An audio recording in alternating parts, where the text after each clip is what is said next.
أعوذ بالله من الشيطان الرجيم بسم الله الرحمن الرحيم ألهاكم التكاثر حتى زرتم المقابر كلا سوف تعلمون ثم كلا سوف تعلمون كلا لو تعلمون علم اليقين لترون الجحيم ثم لترونها عين اليقين ثم لتسألن يومئذ عن النعيم صدق الله العظيم.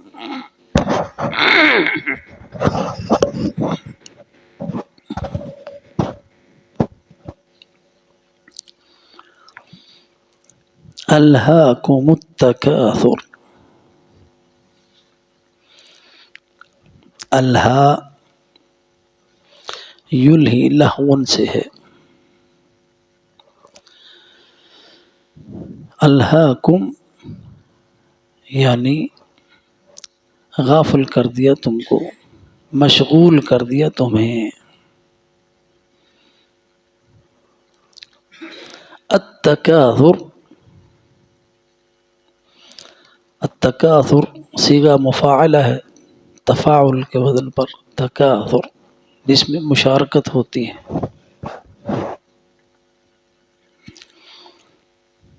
التکاثر کثرت، زیادہ سے زیادہ مال اکٹھا کرنا، زیادہ سے زیادہ مال اکٹھا کر کے اس پر فخر کرنا، ایک دوسرے سے مال میں آگے بڑھنے کی کوشش کرنا، اس کے حصول کے لیے لگے رہنا کہ میرے پاس زیادہ مال آ جائے. تو یہ چیز انسان کو دنیا کی زندگی میں غافل کر دیتی ہے اللہ کی اطاعت سے اور آخرت کے لیے عمل کرنے سے. اس لیے فرمایا الہاکم التکاثر، مشغول کر دیا تمہیں، مصروف کر دیا تمہیں زیادہ سے زیادہ مال اکٹھا کرنے نے یا اس خواہش نے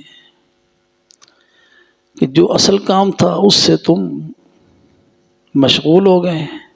وہ تم سے ہوا نہیں. زندگی تو وہی ہے، یا اس میں آدمی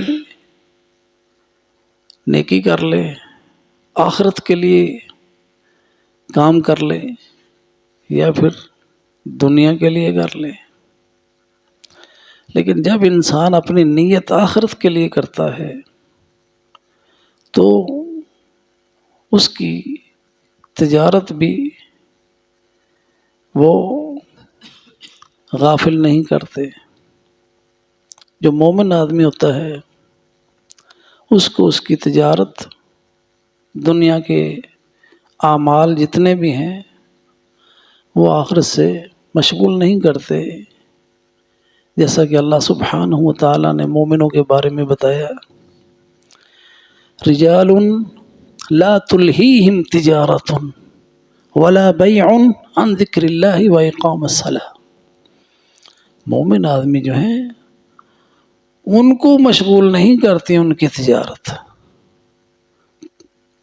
رجال سورہ نور کی آیت ہے، لا تلہیہم تجارت ولا بیع، نہ تجارت مشغول کرتی ہے، وہی لفظ ہے الہاک والا، الہا والا، تلہی،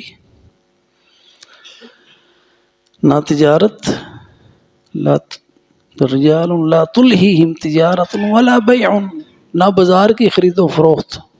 تجارت حالانکہ خرید و فروخت ہی ہے، لیکن خصوصی اس میں عمومیت کے بعد خصوصیت ہے. ولا بیع عن ذکر اللہ. تو اس کو خاص طور پر اس لیے، باقی مشاغل بھی اسی میں آتے ہیں، وہ دفتر کی مشغولیت ہو، وہ انسان کے کام کاج کی مشغولیت ہو، لیکن کیونکہ اغلبیت اس میں مشغول ہوتی ہے، تجارت میں، خرید و فروخت میں، اس لیے اس کو ذکر کیا. تو یہ وہی چیز ہے، الہاکم التکاثر، کہ غافل کر دیا تمہیں کثرت کی خواہش نے. حتی زرتم المقابر، حتی لانتہائی الغایہ عربی میں کہتے ہیں، یہاں تک کہ زرتم، زارا یزور سے زیارتن، زرتم فعل ماضی کا صیغہ ہے، مبنی ہے سکون کے اوپر، کیونکہ آگے ضمیر مخاطب کی آ رہی ہے، تم، تا جو ہے. حتی یہاں تک کہ زرتم دیکھ لی تم نے، المقابر قبرستان، قبر کی جمع قبر یقبر مقابرا، مقبرے، قبرستان. حتی زرتم المقابر، تو یہ کنایا ہے موت کا، موت کا ذکر نہیں کیا، کنایاتن موت کا ذکر ہے یہ. حتی زرتم المقابر، یہاں تک کہ تمہیں موت آ گئی.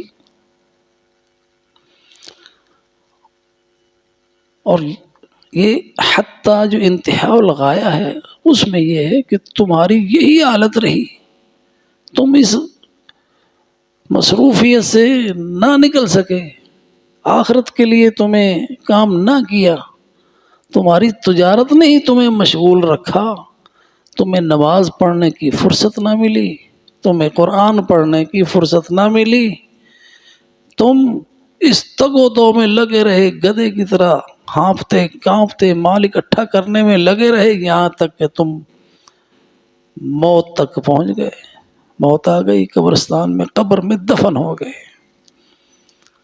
حتی زرتم المقابر.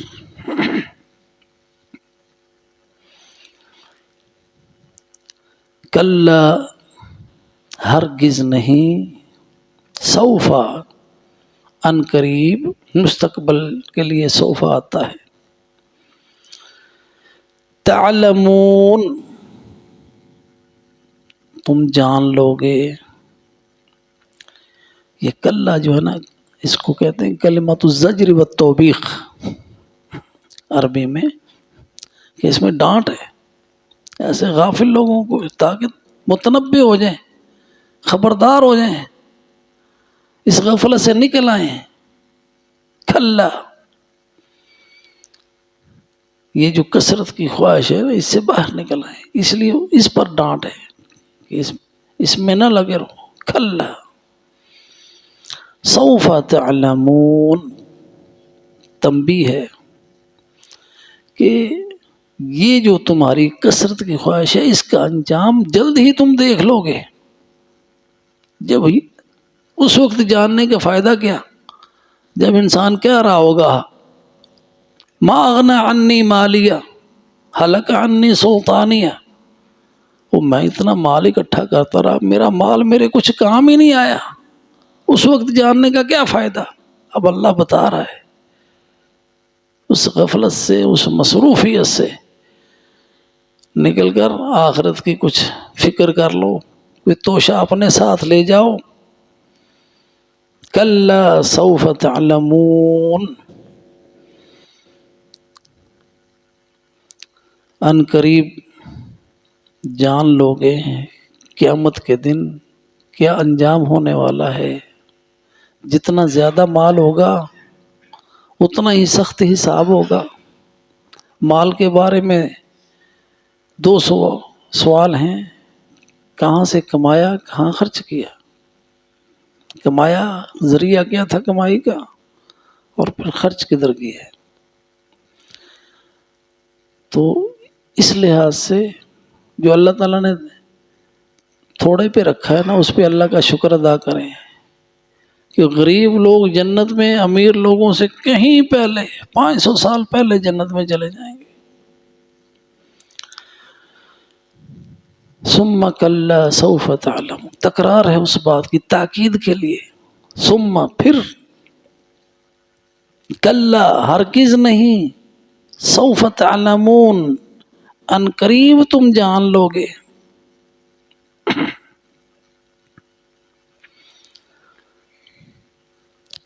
پھر تیسری بات اسی بات کی تقریر ہے، یعنی اس بات کو بار بار بیان کیا گیا ہے.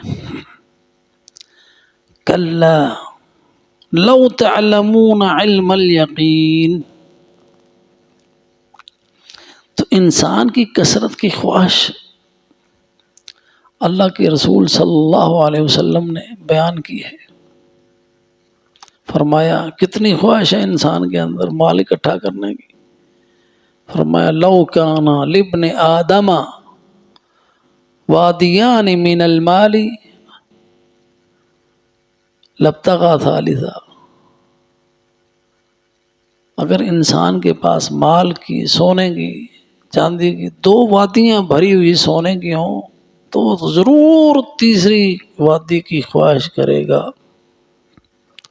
وما يملأ فاہ، ایک الفاظ ہیں کہ جوفہ، اس کا پیٹ مٹی بھرتی ہے. الہاکم التکاثر حتی زرتم المقابر. اور یہ جو کثرت کی خواہش ہے نا انسان کے لیے اور اس کے دین کے لیے کتنی نقصان دہ ہے. فرمایا رسول اللہ صلی اللہ علیہ وسلم نے ما ذئبان جائعان ارسلا فی غنم بافسد لها من حب المال والشرف لدینہ.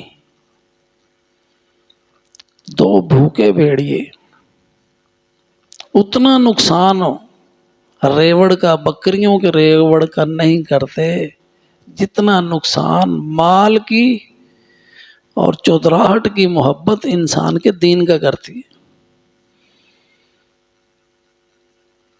اتنی خطرناک چیز ہے مال کی محبت اور شرف. میں چودھری بن جاؤں، وڈا MNA بن جاؤں، MPA بن جاؤں، وزیر بن جاؤں، انسان کے دین کو بھوکے بھیڑیوں سے زیادہ نقصان پہنچاتی ہے.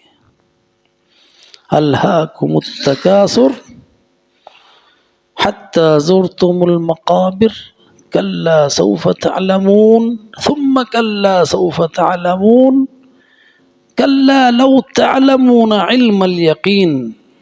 ہرگز نہیں، لو کاش، تعلمون تم جان لو، علم الیقین، یقینی علم. علم الیقین یہ ہوتا ہے جو کسی کی بات سننے سے انسان کو حاصل آئے، یقین کرے کسی کی بات سن کر، وہ علم الیقین ہے.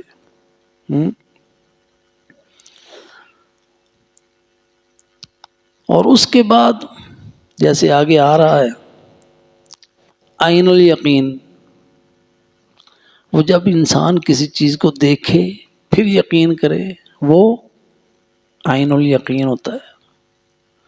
سننے میں اور دیکھنے میں فرق ہے نا.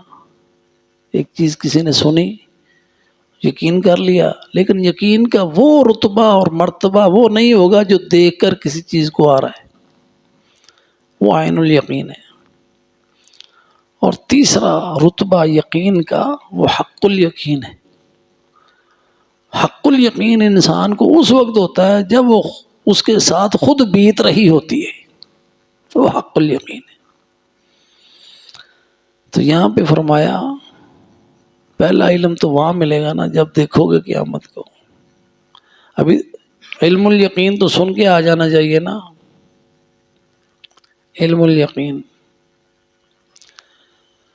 تو جو مومن ہے مومن اس کا قرآن پر جو یقین ہے نا وہ اعلیٰ رتبے کا حق الیقین ہے، جیسا کہ اللہ تعالیٰ نے سورہ الحاقہ میں فرمایا قرآن کے بارے میں، انہ لحق الیقین فسبح بسم ربک انہ لحق الیقین، سورہ حاقہ کی آخری آیت سے پہلی آیت ہے۔ یہ قرآن حق الیقین ہے۔ انسان کی کان دھوکہ کھا سکتے ہیں، جھوٹ سن سکتا ہے، دیکھنے میں کوئی مغالطہ ہو سکتا ہے، لیکن قرآن میں کوئی مغالطہ نہیں ہے، یہ قرآن حق الیقین ہے۔ کلا لو تعلمون علم الیقین، ہرگز نہیں، لو کاش، تعلمون تم جان لو، علم الیقین ادنا سا علم جو ہے نا وہی جان لو جو سن کے آتا ہے۔ لترون الجحیم، لام تاکید کے لیے لترون کے اندر، اور نون ثقیلہ تاکید کے لیے، یقیناً ضرور تم دیکھو گے الجحیم جہنم کو،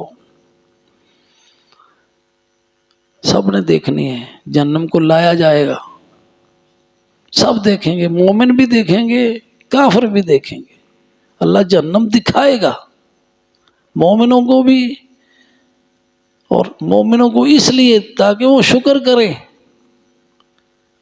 کہ اللہ تم نے اس سے ہمیں بچا لیا ہے، کافروں کو اس لیے تاکہ ان کے غم میں اضافہ ہو جائے، اس کو دیکھ کر اس کی ہولناکی اور دہشت سے ان کے چہرے سیاہ ہو جائیں۔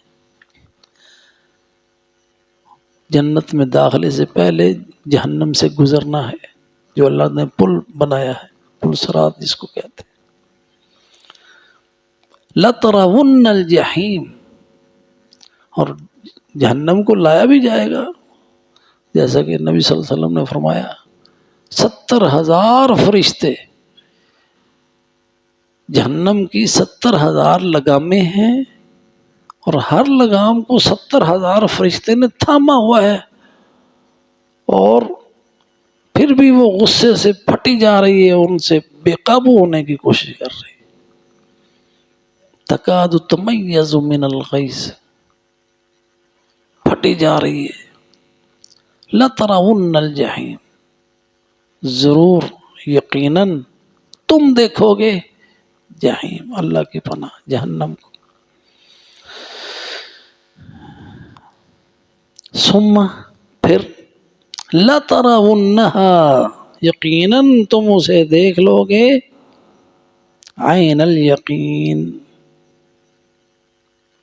آنکھوں سے، عین الیقین آنکھوں سے دیکھ کر یقین کر لو گے، اور عین الیقین دیکھنا ہے آنکھوں سے۔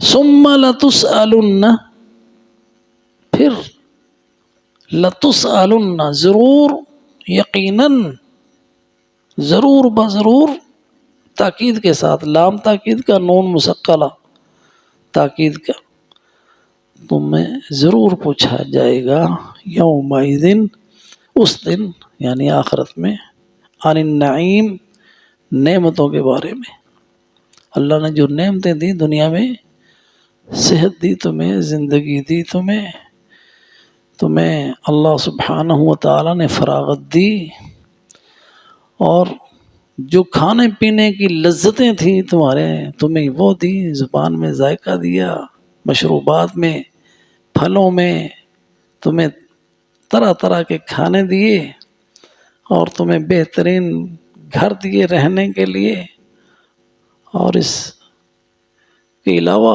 اللہ کی نعمتیں بے شمار، تو ان کے بارے میں اللہ نے پوچھنا ہے، نعمتوں کے بارے میں تم سے ضرور پوچھا جائے گا۔ ایک دفعہ نبی صلی اللہ علیہ وسلم گھر سے نکلے بھوک کی وجہ سے، ابو بکر وہ بھی گھر سے نکلے ہوئے تھے، کس نے نکالا گھر سے؟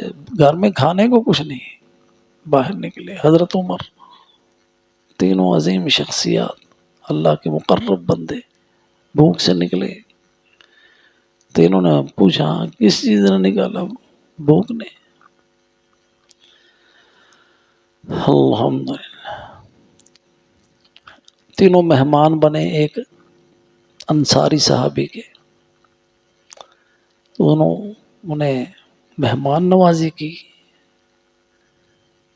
ان کو کھلایا، گوشت کھلایا پسندیدہ، جو خاطر توازی تھی وہ کی، کھا پی کے اللہ کا شکر ادا کرتے ہوئے باہر آئے، اور آپ صلی اللہ علیہ وسلم نے فرمایا کہ قیامت کے دن اللہ ان نعمتوں کے بارے میں تم سے پوچھے گا، ثم لتسألن یومئذ عن النعیم۔ تو ہم کتنی نعمتیں ہیں، کتنی نعمتیں ہیں جو جن سے مستفید ہوتے ہیں، تو اس نعمتوں پر اللہ کا شکر ادا کرنا یہ ہم پر واجب ہے۔ اللہ سبحانہ و تعالی ہمیں اپنے شکر گزار بندے بننے کی توفیق عطا فرمائے، اور اس کثرت کی خواہش جو انسان کو آخرت سے غافل کر دے اس سے محفوظ رکھے۔ آمین۔ وآخر دعوانا ان الحمد للہ رب العالمین۔